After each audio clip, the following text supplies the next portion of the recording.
অধিক সন্ন্যাসীতে গাজন নষ্ট, এটা আসলে পিএসজিকে দেখে সবার বোঝা উচিত, বিশেষ করে রিয়াল মাদ্রিদের। রিয়াল মাদ্রিদ গত মৌসুমে চ্যাম্পিয়ন্স লিগের চ্যাম্পিয়ন, সেটা কিন্তু তারা কিলিয়ান এমবাপ্পেকে ছাড়াই হয়েছে।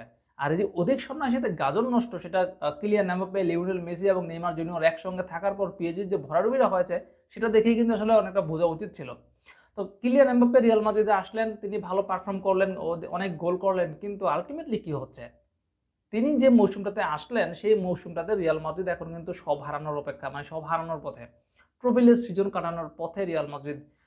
কোপা দেল রের ফাইনালটা যদি জিততে পারে তাহলে হয়তো মৌসুমের একমাত্র শিরোপা এটাই হবে রিয়াল মাদ্রিদের। চ্যাম্পিয়ন্স লিগ তো শেষ, লা লিগা তো তারা বার্সেলোনা থেকে 4 পয়েন্ট পিছিয়ে রয়েছে, ম্যাচ বাকি আছে আর মাত্র 6টা। তো বার্সেলোনার যে ফর্মে আছে সেখান থেকে আসলে বার্সাকে পেছনে ফেলে রিয়াল মাদ্রিদ শিরোপা জিতবে এমনটা ভাবাটা খুবই কঠিন। এই যে জিনিসটা হয়েছে, এর পেছনে কিলিয়ান এমবাপ্পের কি, মানে কিলিয়ান এমবাপ্পেকে নিয়ে আসাটার দায়টা কিন্তু অনেকে দেখছেন। যেমন কিলিয়ান এমবাপ্পে আসাতে বেলিংহাম গত মৌসুমে যে পারফর্মটা করেছে সেটা কিন্তু এই মৌসুমে সে করতে পারে নাই, যেটা এই মৌসুমে বেলিংহাম খেলতে পারেন, তাকে তার যে স্বাভাবিক পজিশন, মানে যেটা সে বুরুশিয়াতে খেলতো সেই পজিশনে তাকে নিয়ে আসা হয়েছে, এবং তাকে সেই পজিশনে আনার কারণে আরেকজন ফুটবলার কিন্তু আহ, একাদশ থেকে কমেছে, বা ওই পজিশনটাতে যাকে নিয়ে গত মৌসুমে আনচেলত্তি ভালো করেছিল, রিয়াল মাদ্রিদ ভালো করেছিল, তাকে হারাতে হয়েছে। এরকমই তো আসলে, যেহেতু একজন প্লেয়ারকে বাড়তে ঢুকানো হচ্ছে, কিলিয়ান এমবাপ্পেকে বাড়তে ঢুকানো হচ্ছে, স্বাভাবিকভাবেই একাদশ থেকে একজন প্লেয়ারকে কিন্তু ম্যানেজ করতে হচ্ছে। আর সেই কাজটা করতে গিয়ে এখন কি হলো, রিয়াল মাদ্রিদ কিন্তু সব হারানোর পথে।